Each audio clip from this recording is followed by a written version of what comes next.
بسم اللہ الرحمن الرحیم۔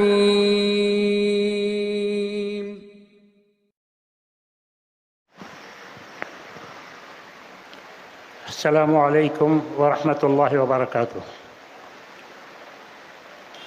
نحمده ونصلی علی رسوله الکریم، اما بعد، اعوذ باللہ من الشیطان الرجیم، بسم اللہ الرحمن الرحیم۔ والذین جاہدوا فینا لنہدینہم سبلنا وإن اللہ لمع المحسنین۔ ہمارا عنوان دیا گیا تھا کہ خدمات مختلف، مقصد ایک، دعوت دین۔ تو والذین جاہدوا فینا لنہدینہم سبلنا وإن اللہ لمع المحسنین، کہ جو ہماری راہ میں محنت کرے گا ہم اس کو مختلف طریقے بتائیں گے۔ دعوت دین کے مختلف طریقے، کچھ لوگ مکتب قائم کر کے دین کی دعوت دے رہے ہیں، دین کا کام کر رہے ہیں۔ کچھ لوگ تحفیظ القرآن کے ذریعے سے دین کا کام کر رہے ہیں۔ کچھ لوگ مدارس کھول کر دین کی دعوت کا کام کر رہے ہیں۔ کچھ لوگ اسکول کھول کر اس میں عربک اسلامک مواد رکھ کر دین کی دعوت کا کام کر رہے ہیں۔ تو والذین جاہدوا فینا لنہدینہم سبلنا وإن اللہ لمع المحسنین۔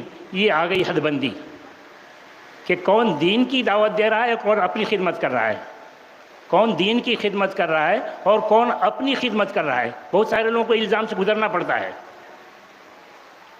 اہل مدارس کو بھی اور اسکول والوں کو بھی اور اہل مکاتب کو بھی۔ تو ان اللہ لمع المحسنین، وہ تو اللہ ہی کو پتہ ہے کہ کون مخلص ہے۔ اخلاص کے ساتھ کر رہے ہیں تو بے شک وہ دین کی خدمت ہے، ورنہ اپنی خدمت شمار کی ہے۔ خیر، دین، دعوت دین، آیا یہ فرض عین ہے یا فرض کفایہ؟ اس سلسلے میں علماء کی دو رائے ہیں۔ کچھ لوگ دعوت دین کو فرض کفایہ کہتے ہیں اور ان کی بھی دلیل ہے۔ وہ کہتے ہیں کہ اللہ تعالیٰ نے کہا وَلْتَكُن مِّنكُمْ أُمَّةٌ يَدْعُونَ إِلَى الْخَيْرِ وَيَأْمُرُونَ بِالْمَعْرُوفِ وَيَنْهَوْنَ عَنِ الْمُنكَرِ۔ تم میں سے کچھ لوگ ہوں جو خیر کی دعوت دیں، جو امر بالمعروف اور نہی عن المنکر کا کام کریں۔ تو منکم کا لفظ آیا، کچھ لوگوں، تم میں سے کچھ لوگوں۔ تو گویا کہ یہ کام سب کا نہیں، کچھ لوگوں کا۔ یہ کچھ لوگ کون ہوں گے؟ کہا یہ کچھ لوگ علماء ہوں گے۔ دلیل، کہا اللہ تعالیٰ نے وَمَا كَانَ الْمُؤْمِنُونَ لِيَنْفِرُوا كَافَّةً فَلَوْلَا نَفَرَ مِنْ كُلِّ فِرْقَةٍ مِّنْهُمْ طَائِفَةٌ لِيَتَفَقَّهُوا فِي الدِّينِ وَلِيُنذِرُوا قَوْمَهُمْ إِذَا رَجَعُوا إِلَيْهِمْ۔ کہ ایسا نہیں ہے کہ سارے لوگ نکل پڑیں حصول علم کے لیے، دین سیکھنے کے لیے۔ تو ہر بڑی جماعت سے ایک چھوٹی جماعت کیوں نہیں نکلتی؟ لِيَتَفَقَّهُوا فِي الدِّينِ، تاکہ یہ دین میں تفقہ حاصل کریں، دین میں گہرائی اور گہرائی حاصل کریں۔ وَلِيُنذِرُوا قَوْمَهُمْ إِذَا رَجَعُوا إِلَيْهِمْ، اور تاکہ اپنی قوم کو ڈرائیں جب ان کے پاس واپس جائیں۔ تو کہا انذار کا کام متفقہ فی الدین کا رکھا گیا ہے، یعنی عالم کا رکھا گیا ہے، جو علم حاصل کر کے جاتے ہیں ان کا کام ہے دین کی دعوت دینا، سارے لوگوں کا نہیں۔ یہ ان لوگوں کی رائے ہے اور دلیل ہے جو کہتے ہیں کہ دعوت دین فرض کفایہ ہے۔ وہیں کچھ لوگوں کی رائے ہے کہ دعوت دین فرض عین ہے، کہ اللہ تبارک و تعالیٰ نے امت مسلمہ کا مقصد وجود یہی بتایا ہے۔ کہا اللہ تعالیٰ نے کنتم خیر امت اخرجت للناس تأمرون بالمعروف وتنہون عن المنکر، کہ تم بہترین امت ہو۔ خطاب امت کے ہر فرد سے ہے، تم بہترین امت ہو، یعنی اے امت مسلمہ، تمہیں وجود میں لایا گیا ہے لوگوں کی بھلائی کے لیے، لوگوں کو تم نفع پہنچاؤ گے، للناس، کیسے نفع پہنچاؤ گے، لوگوں کی بھلائی کیسے کرو گے؟ کہ تأمرون بالمعروف وتنہون عن المنکر، امر بالمعروف اور نہی عن المنکر، یہی دعوت دین کا نہیں۔ تو خطاب امت کے ہر فرد سے ہے، گویا کہ ہر امت کا ہر فرد داعی ہوگا، اسی کام کے لیے اس کا وجود ہے۔ اس کو مؤکد کیا گیا دوسری آیت میں یہ کہہ کر وَكَذَلِكَ جَعَلْنَاكُمْ أُمَّةً وَسَطًا لِتَكُونُوا شُهَدَاءَ عَلَى النَّاسِ، ہم نے تم کو بہترین امت بنایا ہے، لِتَكُونُوا شُهَدَاءَ عَلَى النَّاسِ، تاکہ تم گواہی دو لوگوں پر۔ تو یہاں كَذَلِكَ جَعَلْنَاكُمْ أُمَّةً وَسَطًا، یہ امت وسط کس سے کہا جا رہا ہے؟ یا صرف علماء کو کہا جا رہا ہے، یا علماء اور عوام سب کو؟ ظاہر سی باتیں یہاں تفریق نہیں کی جا رہی ہے۔ تو گویا کہ اس امت کے ہر فرد کا یہ کام ہے کہ یہ کام کرے، گواہی دے۔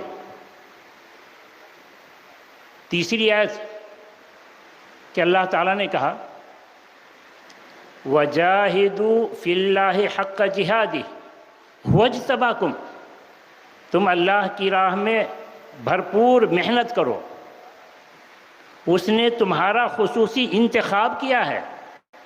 کس کام کے لیے؟ آگے چل کر کہا جا رہا ہے لِيَكُونَ الرَّسُولُ شَهِيدًا عَلَيْكُمْ وَتَكُونُوا شُهَدَاءَ عَلَى النَّاسِ، رسول تم پر گواہ ہوں گے اور تم گواہ ہوگے انسانوں پر۔ یہاں بھی خطاب امت مسلمہ سے ہے، بغیر تفریق کے علماء اور عوام کے۔ اسی طریقے سے چوتھی آیت اللہ تعالیٰ نے کہا قُلْ هَذِهِ سَبِيلِي أَدْعُو إِلَى اللَّهِ عَلَى بَصِيرَةٍ أَنَا وَمَنِ اتَّبَعَنِي، آپ کہہ دیجئے یہی میرا طریقہ ہے کہ میں اللہ کی طرف بلاؤں، عَلَى بَصِيرَةٍ، پورے علم و یقین کے ساتھ کہ اللہ ایک ہے، وہی سب کا خالق و مالک ہے، اس لیے عبادت اسی کی جائے۔ قُلْ هَذِهِ سَبِيلِي أَدْعُو إِلَى اللَّهِ عَلَى بَصِيرَةٍ، کہ میں اللہ کی طرف بلاؤں۔ بصیرہ کی تفسیر کہ اللہ ایک ہے، وہی سب کا خالق ہے، اس لیے عبادت اسی کی جائے، اس کے ساتھ کسی کو شریک نہ کیا جائے۔ اس تفسیر کی دلیل کیا ہے؟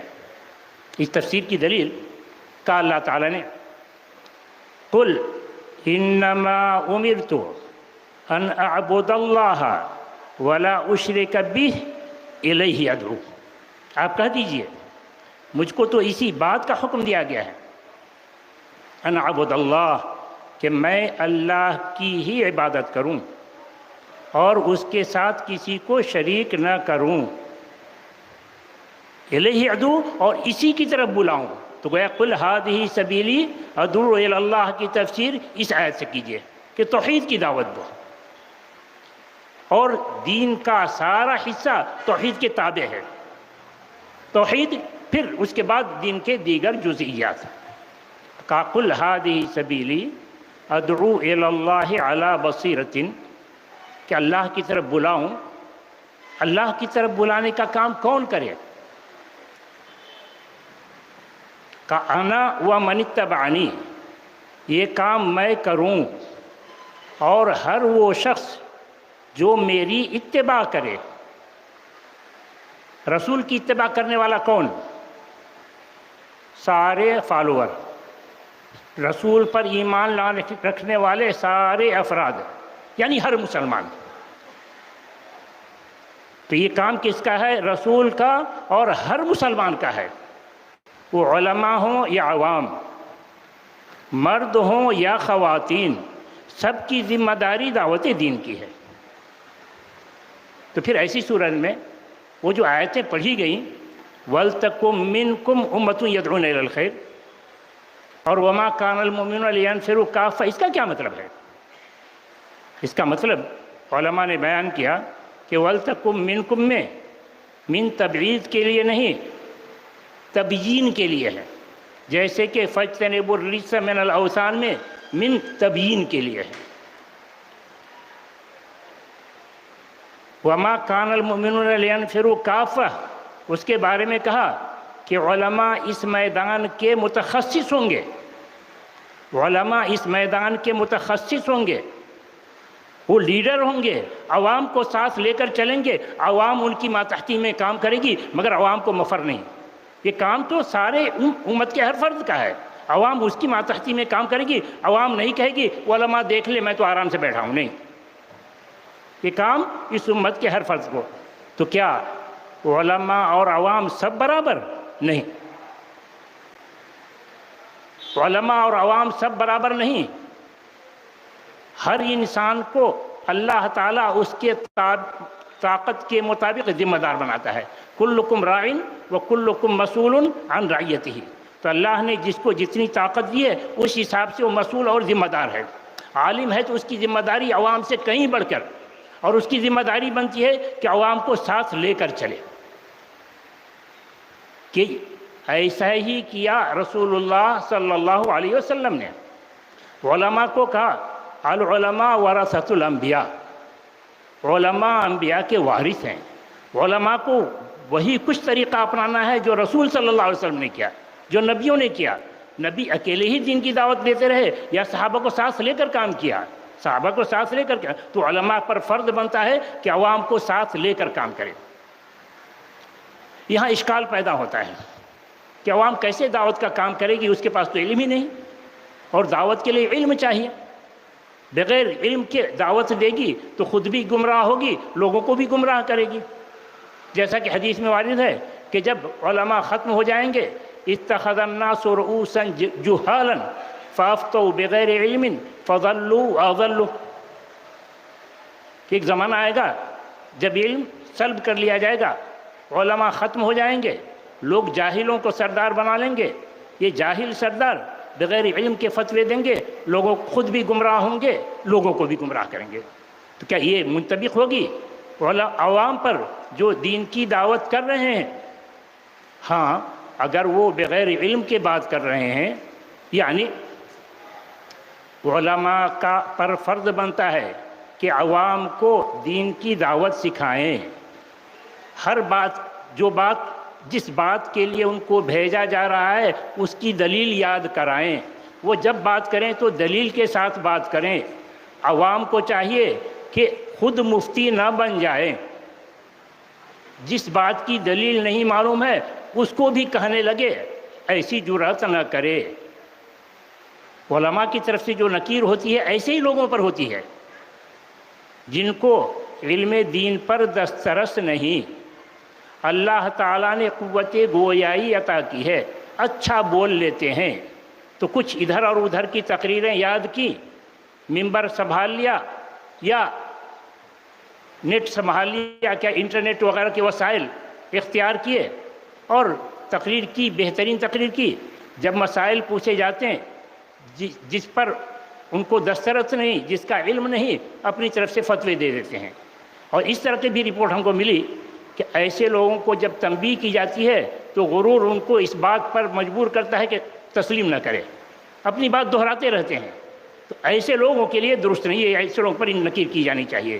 ہاں، جو اپنی حد میں رہتے ہوئے دین کی دعوت دے رہے ہیں کہ ہم تو وہی بتائیں گے جو علماء نے جو ہمیں تربیت کی ہے، جس کی دلیل ہمیں سکھائی ہے، ہم وہی کریں گے۔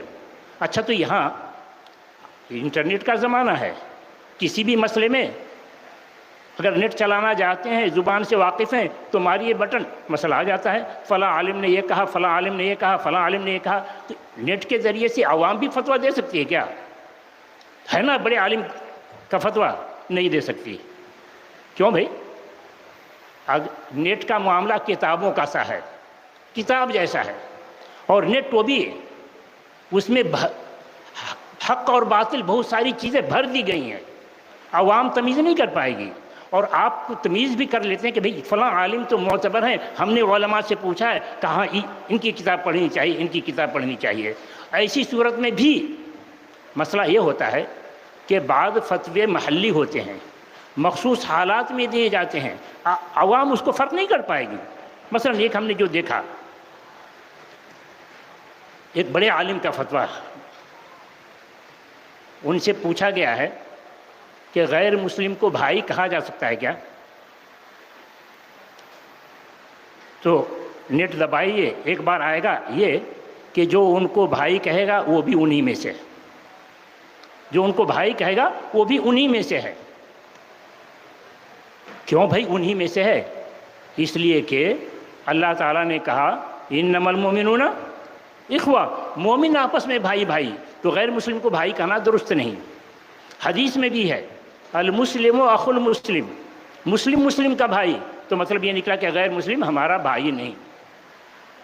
اور فإنہ منہم، کہ وہ انہی میں سے ہے، اس کے لیے ان کا استدلال یا ایھا الذین آمنوا لا تتخذوا اليہود والنصارى اولیاء بعضهم اولیاء بعض ومن یتولہم منکم فإنہ منہم، کہ اے ایمان والو یہود و نصارہ کو اپنا دوست مت بناؤ، جو ان کو اپنا دوست بنائے گا وہ بھی انہی میں سے ہے، تو وہ بھی انہی میں سے ہے۔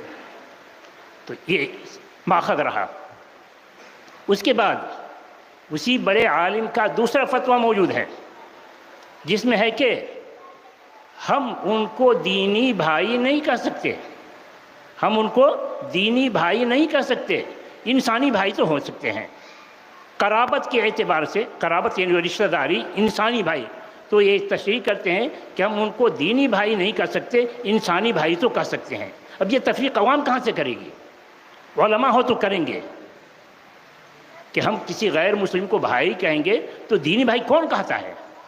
سب انسانی بھائی ہی کہتا ہے، اور اس کے لیے دلیل موجود ہے کہ غیر مسلم کو انسانیت کی بنیاد پر بھائی کہا جا سکتا ہے۔ ایک دلیل تو آپ خطبہ مسنونہ میں رسول اکرم صلی اللہ علیہ وسلم 3 آیتیں عام طور سے پڑھا کرتے تھے۔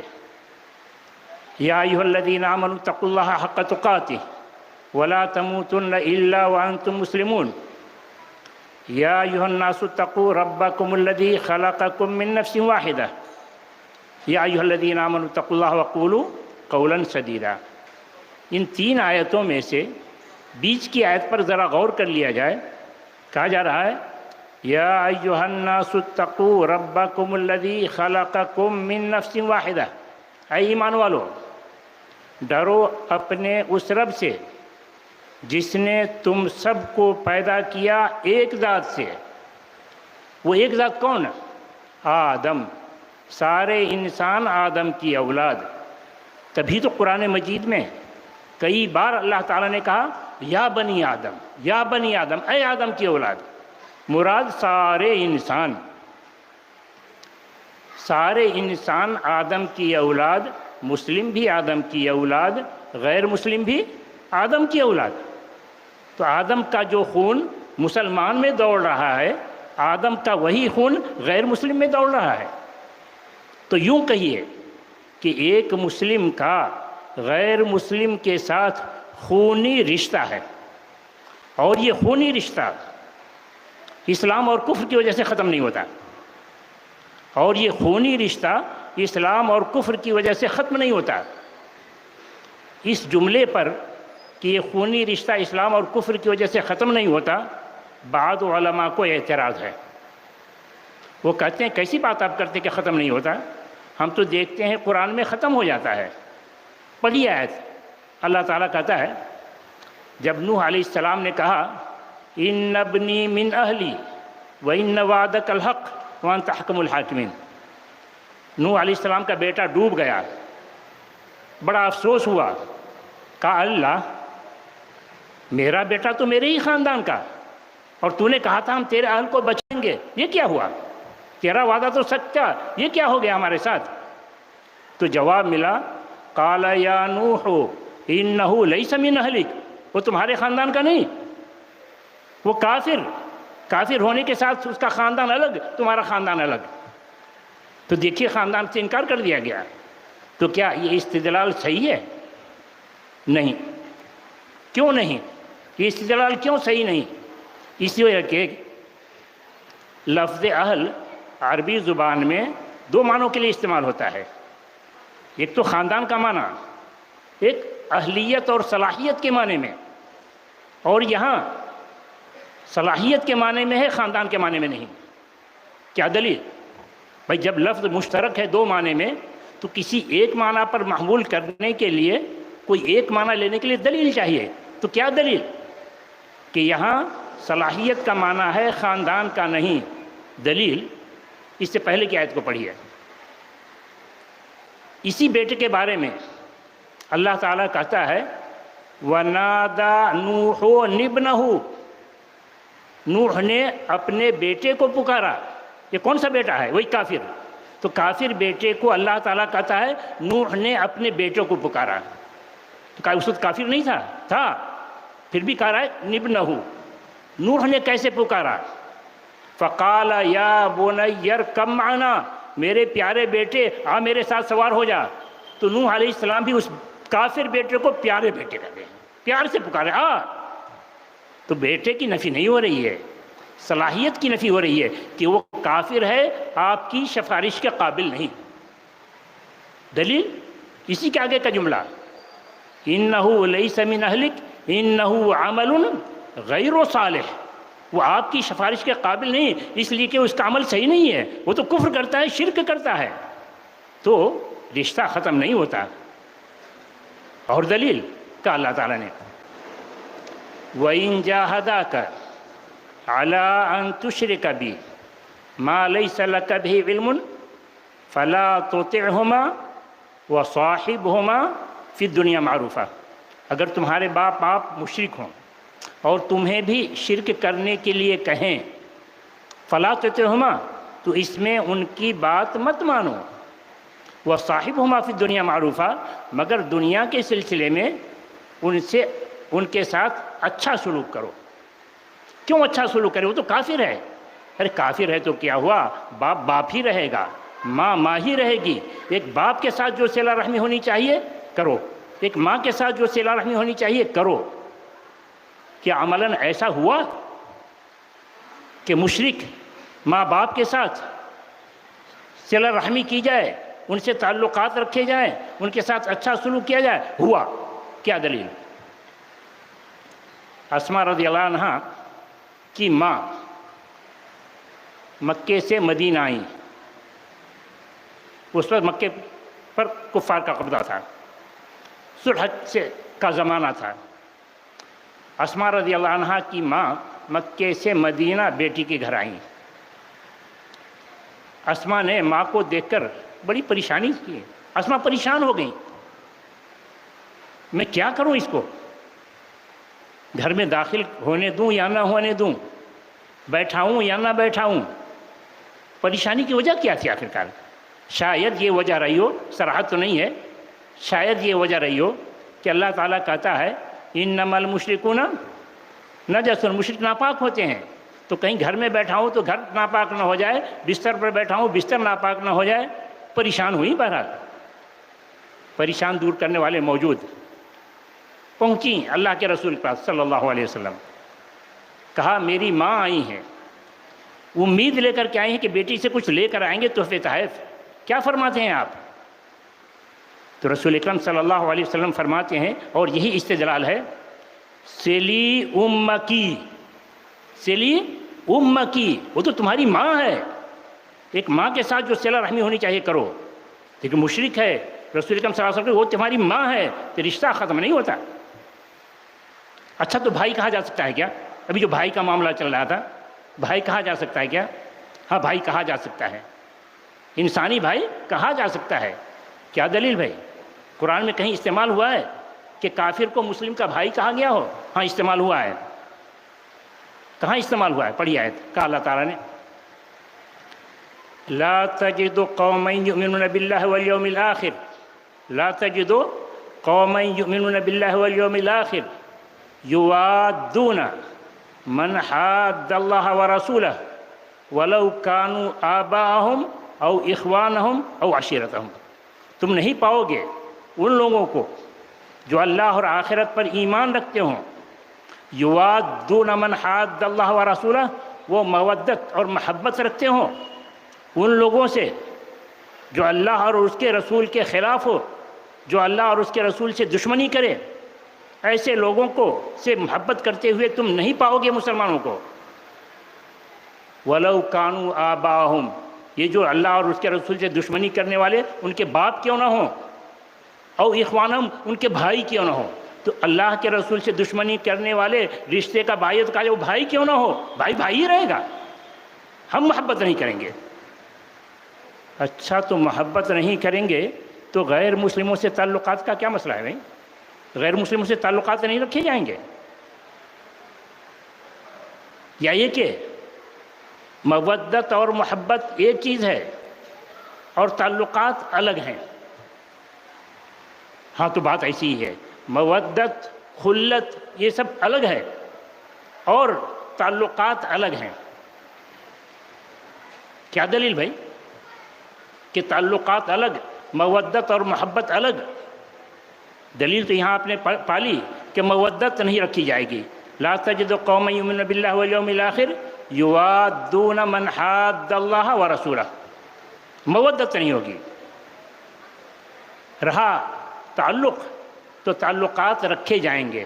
دلیل اللہ تعالیٰ نے سورہ ممتحنہ کی ابتدا بڑے سخت انداز میں کہا، یا ایھا الذین آمنوا لا تتخذوا عدوی وعدوکم اولیاء، اے ایمان والو میرے دشمن اور تمہارے دشمن کو دوست مت بناؤ۔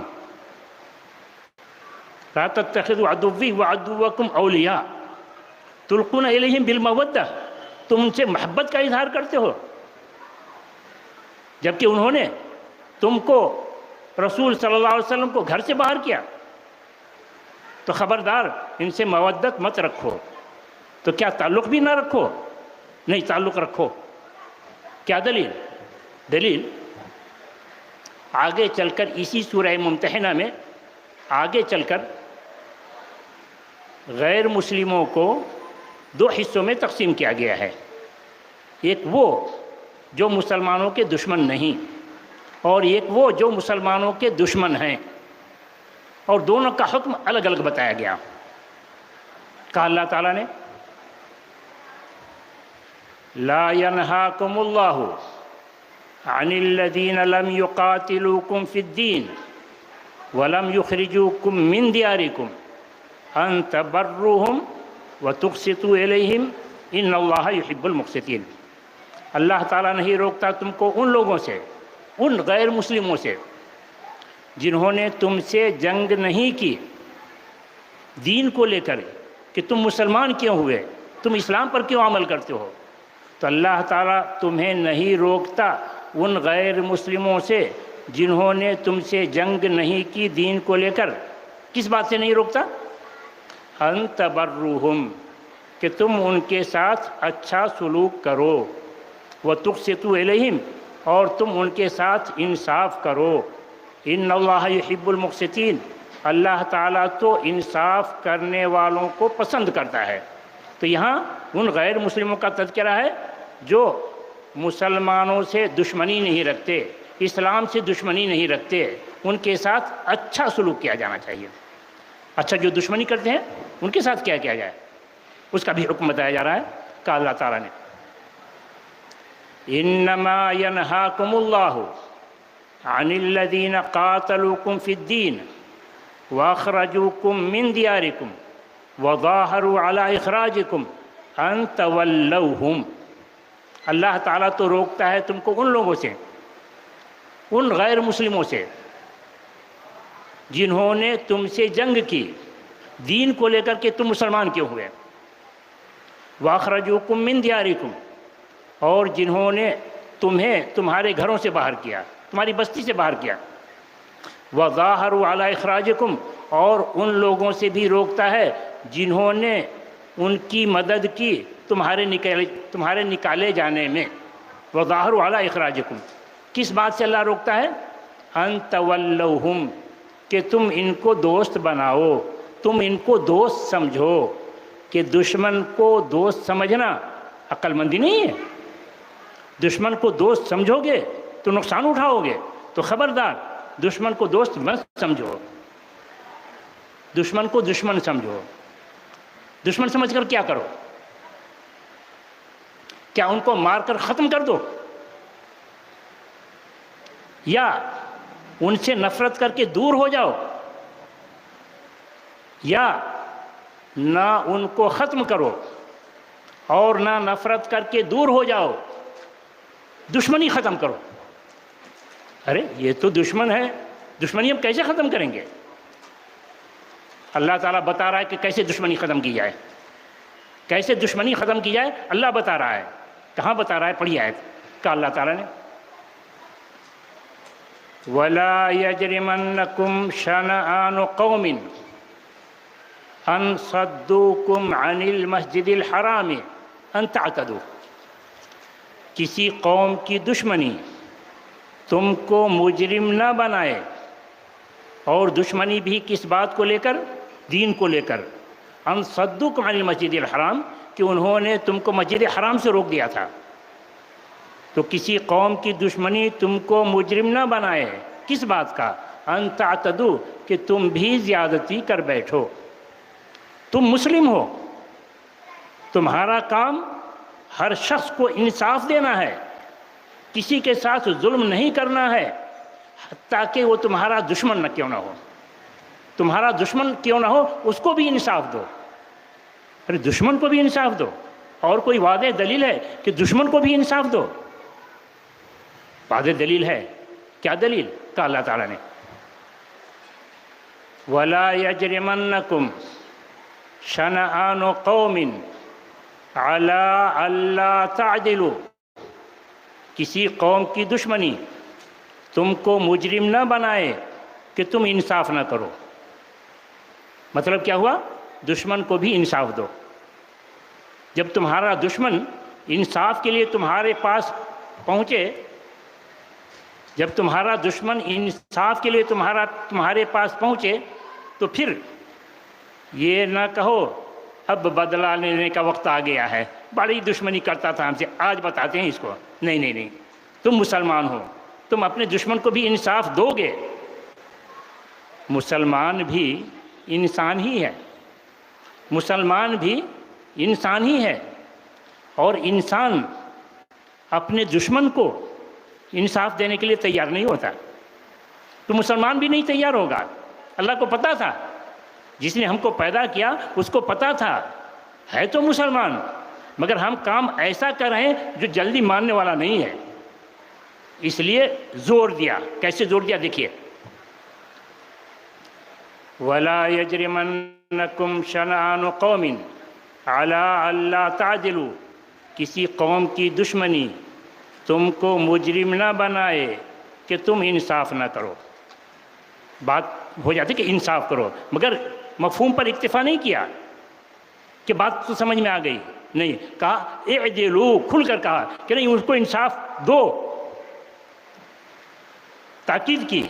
ابھی دل سے بات نہیں نکل رہی ہے خلش، تو پھر کہا جائے ہوا اقرب للتقویٰ، تم کہتے ہو میں مسلمان ہوں، میں بڑا پرہیزگار ہوں، میں اللہ کی بات ماننے والا ہوں، اس کو بھی مانو، یہی تقویٰ کا تقاضا ہے۔ ابھی بھی دل میں کچھ باقی ہے کہ دشمن کو انصاف دیں یا نہ دیں؟ سن لو، واتقوا اللہ، اب کھل کر کہا جا رہا ہے اللہ سے ڈرو، اللہ سے ڈر کر اللہ کا حکم مانو، دو دشمن کو انصاف۔ ابھی بھی دل میں کچھ باقی رہ گیا، اب چیلنج کے ساتھ کہا جا رہا ہے ان اللہ خبیر بما تعملون، اگر میری بات نہیں سنتے سمجھ لو اللہ کو پتہ ہے تم کیا کر رہے ہو۔ تو دشمن کو انصاف دینے پر کتنا زور دیا گیا ہے، سوچئے۔ اب آتے ہیں وہاں، وَلَا يَجْرِمَنَّكُمْ شَنَآنُ قَوْمٍ أَن صَدُّوكُمْ عَنِ الْمَسْجِدِ الْحَرَامِ أَن تَعْتَدُوا، کسی قوم کی دشمنی تم کو مجرم نہ بنائے کہ انہوں نے مسجد حرام سے روک دیا تھا کہ تم بھی زیادتی کر بیٹھو۔ نہیں، تم مسلمان ہو، ہر شخص کو انصاف دو گے، کسی کے ساتھ زیادتی نہیں کرو گے۔ ظلم برداشت نہیں ہوتا تو کیا کرو گے؟ ظلم برداشت نہیں ہوتا تو کیا کرو گے؟ بدلہ لے سکتے ہو، بدلہ لے سکتے ہو۔ وَإِنْ عَاقَبْتُمْ فَعَاقِبُوا بِمِثْلِ مَا عُوقِبْتُمْ بِهِ، اگر تم بدلہ لینا ہی چاہتے ہو تو اتنا ہی بدلہ لو جتنا تم کو ستایا گیا ہے، اتنا ہی بدلہ لو جتنا تم کو ستایا گیا۔ وَلَئِن صَبَرْتُمْ لَهُوَ خَيْرٌ لِلصَّابِرِينَ، اگر تم صبر کرو تو یہ بہتر ہے صبر کرنے والوں کے لیے۔ اب کیا جا رہا ہے آگے؟ اصل مقصد تو آگے کا ہے، وَلَا تَعْتَدُوا وَلَا يَجْرِمَنَّكُمْ شَنَآنُ قَوْمٍ أَنْ صَدُّوكُمْ عَنِ الْمَسْجِدِ الْحَرَامِ أَنْ تَعْتَدُوا وَتَعَاوَنُوا عَلَى الْبِرِّ وَالتَّقْوَى، وَتَعَاوَنُوا عَلَى الْبِرِّ وَالتَّقْوَى، یہ جملہ، یہ ٹکڑا وَتَعَاوَنُوا عَلَى الْبِرِّ وَالتَّقْوَى آپ نے بار بار سنا ہوگا تقریروں میں، اور اس ٹکڑے کا استعمال کس کے لیے ہوتا ہے؟ مسلمانوں کے لیے، کہ مسلمانوں آپس میں مل جل کر رہو، ایک دوسرے کا ساتھ دو، جبکہ آیت کا سیاق تو بتا رہا ہے کہ اصلاً یہ حکم غیر مسلموں کے سلسلے میں کہا جا رہا ہے،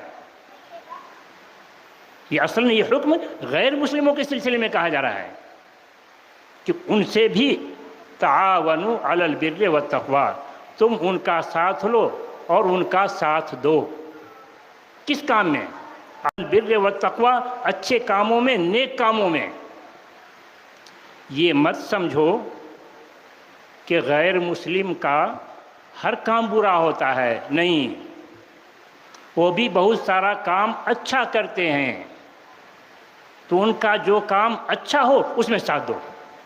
وہ سوشل ورک کرتے ہیں، وہ ریلیف کیمپ رکھتے ہیں کسی بھی آفت کے موقع سے، تم ان کو چندہ دو۔ ہاسپٹل، خیراتی ہاسپٹل قائم کرتے ہیں، چندہ تم سے مانگتے ہیں، چندہ دو۔ افتتاح میں تم کو بلاتے ہیں، جاؤ۔ اور تعاون جانبین سے ہوتا ہے، تم کوئی خیراتی کام کرتے ہو، سوشل ورک کرتے ہو تو ان کو بلاؤ، ان کو عزت دو۔ ارے مسلمان کافر کو عزت دے گا؟ ہاں عزت دے گا۔ کیا دلیل؟ کیا دلیل؟ دلیل طرفین کی ایک ہی دلیل پر اکتفا کرتے ہیں۔ رسول اکرم صلی اللہ علیہ وسلم غزوہ تبوک میں نکلے، مقام تبوک پر پہنچے، وہاں چند دن قیام رہا، معلوم ہوا کہ روم کا بادشاہ حملہ کے لیے نہیں آ رہا ہے، پھر بھی آپ نے چند دن قیام کیا۔ اس قیام کے دوران ایلا نام کی ایک بستی تھی، اس کے بادشاہ نے رسول اکرم صلی اللہ علیہ، جو غیر مسلم تھا، اس کے بادشاہ نے رسول اکرم صلی اللہ علیہ وسلم کو ایک سفید خچر ہدیے میں پیش کیا۔ اہدا ملک ایلۃ بغلۃ بیضاء، رسول اکرم صلی اللہ علیہ وسلم نے کیا کیا؟ حقارت سے اس کا ہدیہ رد کر دیا، ٹھکرا دیا، یا آپ نے ہدیہ قبول کیا اور اس کے ہدیے کے بدلے میں اس کو بھی ہدیہ پیش کیا؟ آپ نے کیا ہدیہ پیش کیا؟ کساہو بردن، حدیث کا لفظ ہے کساہو بردن، اس کو چادر پہنایا۔ اردو ترجمہ کرنا ہے محاورے کے ساتھ، جو چادر اڑانا، اس کو چادر اڑایا۔ اور کیا؟ یہ تو چادر اڑانا، ہدیہ کرنا، یہ تو وقتی اعزاز ہے، اس سے بھی بڑا اعزاز دیا اس کو۔ وہ کیا؟ وَكَتَبَ لَهُ بِبَحْرِهِمْ، وَكَتَبَ لَهُ بِبَحْرِهِمْ، کہا کہ یہاں جو ٹیکس اصول ہوتا ہے تم ہی کرنا۔ پہلے زمانے میں زمینداری چلتی تھی، وہی اس کا ذمہ دار ہوتا تھا، وہی ٹیکس اصول کرتا تھا، تو اس کو کہیں زمیندار بنا دیا وہاں کا، تو یہ اعزاز نہیں تو اور کیا ہے؟ نہیں، آپ نے ہدیہ لیا، ہدیہ دیا، اعزاز دیا اس کو۔ تو ہمارے ذہنوں سے یہ نفرت نکلنی چاہیے کہ ہمیں اس سے تعلقات نہیں رکھنا چاہیے، ہمیں اس سے نفرت کرنا چاہیے، نہیں، وہ بھی ہمارے انسانی بھائی ہیں، ہمارے تعلقات ان سے بنانے ہیں اور لازماً بنانے ہیں، کہ اللہ کا حکم ہے، کہ اللہ کا حکم ہے وَتَعَاوَنُوا عَلَى الْبِرِّ وَالتَّقْوَى۔ ہاں وہ غیر مسلم ہیں، ان کے ساتھ انصاف اور ظلم کی تمیز نہیں ہوتی، اچھے اور برے کی تمیز نہیں ہوتی، تو ہو سکتا ہے وہ ظلم میں بھی تمہارا ساتھ چاہیں، برائی میں بھی وہ تمہارا ساتھ چاہیں، تو خبردار، تم مسلمان ہو، اچھے اور برے کی تمیز کرتے ہو، تم صرف اچھائی میں ساتھ دو گے، برائی میں نہیں۔ وَلَا تَعَاوَنُوا عَلَى الْإِثْمِ وَالْعُدْوَانِ، تو اس سب کا خلاصہ یہ ہوا کہ غیر مسلم ہمارے بھائی، ہمیں ان سے تعلقات رکھنا ہے اللہ کے حکم کے مطابق، کہ اچھائی میں ہم ان کا ساتھ دیں گے، برائی میں نہیں۔ یہ کیا حکمت ہے آخر کار؟ اچھا ایک بات اور رہ گئی، کچھ لوگ کہتے ہیں کہ غیر مسلموں سے تعلقات نہیں ہونے چاہیے۔ ان کا استدلال اس آیت سے ہے، یا ایھا الذین آمنوا لا تتخذوا الکافرین اولیاء من دون المؤمنین، اے ایمان والو کافر کو دوست مت بناؤ مسلمانوں کو چھوڑ کر۔ تو کیا اس آیت سے یہ دلیل لی جا سکتی ہے کہ کافروں سے تعلقات نہیں ہونے چاہیے، یا یہ کہ ولایت اور اخوت میں فرق ہے؟ ولایت مسئولیت اور ذمہ داری، ولایت خلت کے مودت کے قبیل سے ہے، اور تعلقات یہ اخوت کے قبیل سے ہے۔ تو تعلقات ہوں گے جیسے کبھی ہم نے آیت پڑھی، مگر خلت اور مودت نہیں ہوگی۔ یہ کیا خلت اور مودت نہیں ہوگی؟ خلت حد درجے کی محبت کو کہتے ہیں، حد درجے کی محبت کو خلت کہتے ہیں۔ کیا دلیل کہا رسول اللہ صلی اللہ علیہ وسلم نے، لو کنت متخذا خلیلا لاتخذت ابا بکر خلیلا، کہ اگر میں کسی کو خلیل بناتا انسانوں میں سے تو ابو بکر کو خلیل بناتا، مگر ہماری خلت تو اللہ کے ساتھ ہے، ہماری حد درجے کی محبت اللہ کے ساتھ ہے، میں کسی انسان کے ساتھ وہ خلت نہیں رکھتا۔ اور خلت سے اس وجہ سے روکا جا رہا ہے غیر مسلم سے خلت، کہ خلت کی وجہ سے انسان ایک دوسرے پر اثر انداز ہوتا ہے، حتیٰ کہ عقیدے میں بھی اثر انداز ہوتا ہے۔ کہ رسول اکرم صلی اللہ علیہ وسلم نے کہا، المرء علی دین خلیلہ، المرء علی دین خلیلہ فلینظر احدکم من یخالل، کہ انسان اپنے خلیل اپنے دوست کے دین پر ہوتا ہے۔ فلینظر احدکم من یخالل، تو تم کس سے دوستی کر رہے ہو دیکھ لو۔ اگر تمہیں اپنا عقیدہ خراب کرنا ہے، تمہیں اپنا دین برباد کرنا ہے، تو برے لوگوں کی صحبت اختیار کرو۔ تو برے لوگوں کی صحبت، حتیٰ کہ مسلم برا کیوں نہ ہو، اس کی بھی صحبت نہیں اختیار کی جائے گی۔ تعلقات تو رکھے جائیں گے، تعلقات تو رکھے جائیں گے۔ تعلقات کیوں رکھے جائیں گے؟ اس کی حکمت اور فائدہ کیا ہے اس کا فائدہ یہ ہے کہ ہم کو کس کام کے لیے وجود میں لایا گیا ہے، مسلمانوں کو کس کام کے لیے وجود میں لایا گیا ہے۔ وَكَذَلِكَ جَعَلْنَاكُمْ أُمَّةً وَسَطًا لِتَكُونُوا شُهَدَاءَ عَلَى النَّاسِ، ہم نے تم کو بہترین امت بنایا ہے تاکہ تم گواہی دو انسانوں پر۔ یہ گواہی کے قابل کب ہوگا؟ گواہی کو آپ سادہ الفاظ میں کہیے کہ تم لوگوں کو دین کی دعوت دو۔ دین کی دعوت کب دے سکے گا یہ مسلمان کسی غیر مسلم کو؟ تعلق ہوگا تب، یا بغیر تعلق کے؟ تعلق ہوگا تبھی آپ کی بات سنی جائے گی۔ دشمنی رکھتے ہوئے آپ کسی کو دعوت دیں گے تو آپ کی بات کوئی سنے گا؟ ہرگز نہیں، کتنی اچھی زبان آپ کی کیوں نہ ہو۔ تو پہلے دشمنی ختم کیجئے تاکہ اپنا کام آپ کر سکیں۔ اور رسول اکرم صلی اللہ علیہ وسلم غیر مسلموں سے تعلق رکھتے تو اسی مقصد کے ساتھ۔ یہودی غلام کو خدمت رکھا تھا، مقصد صرف خدمت لینا نہیں تھا، اسے دین کی دعوت دینی تھی۔ بیمار ہوا، پہنچے، دین کی دعوت دی۔ بچے نے باپ کو دیکھا کہ دیکھیے کیا کر رہے ہیں، کہا اطیع ابا القاسم۔ باپ کا دل بھی نرم تھا، اسلام کے سلسلے میں نرم گوشہ رکھتا تھا۔ کہا اطیع ابا القاسم، ابو القاسم کی بات مان لو۔ فوراً اشہد ان لا الہ الا اللہ وان محمد رسول اللہ پڑھتا ہے، اور تھوڑی ہی دیر میں اس کی وفات ہوتی ہے۔ رسول اکرم صلی اللہ علیہ وسلم اطمینان کی سانس لیتے ہیں کہ ہماری صحبت کام آ گئی۔ ہماری بات کام آ گئی، الحمدللہ الذی انقذہ من النار، اطمینان کی سانس لیتے ہیں، اللہ کا فضل ہے کہ اس کو جہنم سے بچا لیا۔ تو ہماری انسانوں کی خیر خواہی، سب سے بڑی خیر خواہی یہ ہے کہ ہم اس کو جہنم سے بچانے کی کوشش کریں، بھلے سے وہ ہم سے دشمنی برتے۔ دشمنی ختم کرنے کے لیے مزید تعلیم دی جا رہی ہے، تعلقات تمہارے ہوں، ان سے کبھی غلطی ہو تو برداشت کرو، اینٹ کا جواب پتھر سے دینے کی مت کوشش کرو، کہ اللہ تعالیٰ نے کہا وَلَا تَسْتَوِي الْحَسَنَةُ وَلَا السَّيِّئَةُ، ختم کرنا جائیں، وَلَا تَسْتَوِي الْحَسَنَةُ وَلَا السَّيِّئَةُ اِدْفَعْ بِالَّتِي هِيَ أَحْسَنُ فَإِذَا الَّذِي ادفع بالتي احسن فاذا الذي بينك وبينه عداوة كأنه ولي حميم۔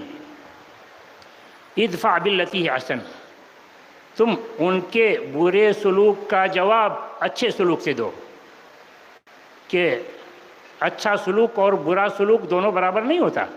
ولا تستوی الحسنۃ ولا السیئۃ ادفع بالتي هي احسن، اس کا فائدہ کیا ہوگا؟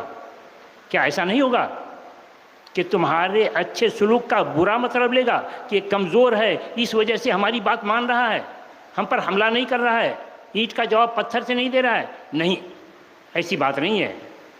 اس کے سینے میں نرم دل موجود ہے، تمہارا نرم رویہ اس پر کام کرے گا، تمہارا اچھا جواب اس پر کام کرے گا۔ وہ سوچے گا کہ میں اس سے سختی سے پیش آتا ہوں، گالی دیتا ہوں، وہ دعائیں دیتا ہے کہ اللہ تم کو سلامت رکھے۔ وَإِذَا خَاطَبَهُمُ الْجَاهِلُونَ قَالُوا، تو سوچنے پر مجبور ہوگا یہ کون لوگ ہیں آخر کار، ذرا اس کی بات سنی تو جائے۔ اب تمہاری بات سنے گا، اسلام کی اچھی اچھی باتیں وہ سنے گا، دل پسیرے گا، اسلام قبول کرے گا، ساری دشمنی ختم، کیا ہو جائے گا؟ فَإِذَا الَّذِي بَيْنَكَ وَبَيْنَهُ عَدَاوَةٌ كَأَنَّهُ وَلِيٌّ حَمِيمٌ، وہ جگری دوست بن جائے گا۔ ختم کر رہا ہوں، یہ کوئی نہ سوچے، یہ تو بس فکر کی باتیں ہیں، ایسا ہونے والا نہیں ہے، نہیں ایسا ہو چکا۔ مسلمانوں نے صبر کے ساتھ دعوت دی، تحمل سے کام لیا، اس کا عمل اس پر اثر انداز ہوا۔ کہاں ہوا؟ آیت پر ختم کر دے رہا ہوں، کہا اللہ تعالیٰ نے وَاذْكُرُوا نِعْمَةَ اللَّهِ عَلَيْكُمْ إِذْ كُنْتُمْ أَعْدَاءً فَأَلَّفَ بَيْنَ قُلُوبِكُمْ فَأَصْبَحْتُمْ بِنِعْمَتِهِ إِخْوَانًا۔ ایسا ہو چکا ہے، دیکھ لو، یاد کرو اس دن کو جب کہ تم آپس میں دشمن تھے،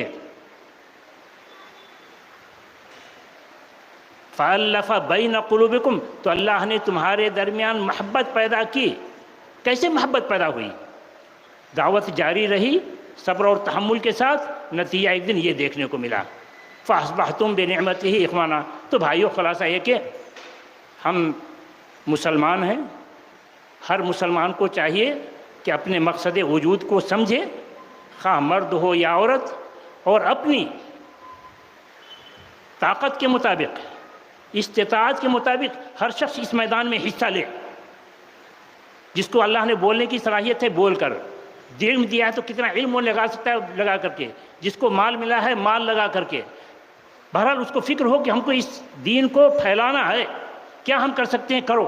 والذین جاہدوا فینا، اللہ تعالیٰ ضرور راستے تمہیں دکھائے گا۔ اللہ تعالیٰ سے دعا ہے کہ اللہ تبارک تعالیٰ ہم تمام مسلمانوں کو توحید پر قائم رہنے کی توفیق عطا فرمائے، اسلام کے سارے احکام پر عمل کرنے کی توفیق عطا فرمائے، اسلام ہر فرد تک پہنچانے کی توفیق عطا فرمائے، ہر اس کام کی توفیق عطا فرمائے جس سے اللہ راضی ہو، ہمیں جنت نصیب ہو۔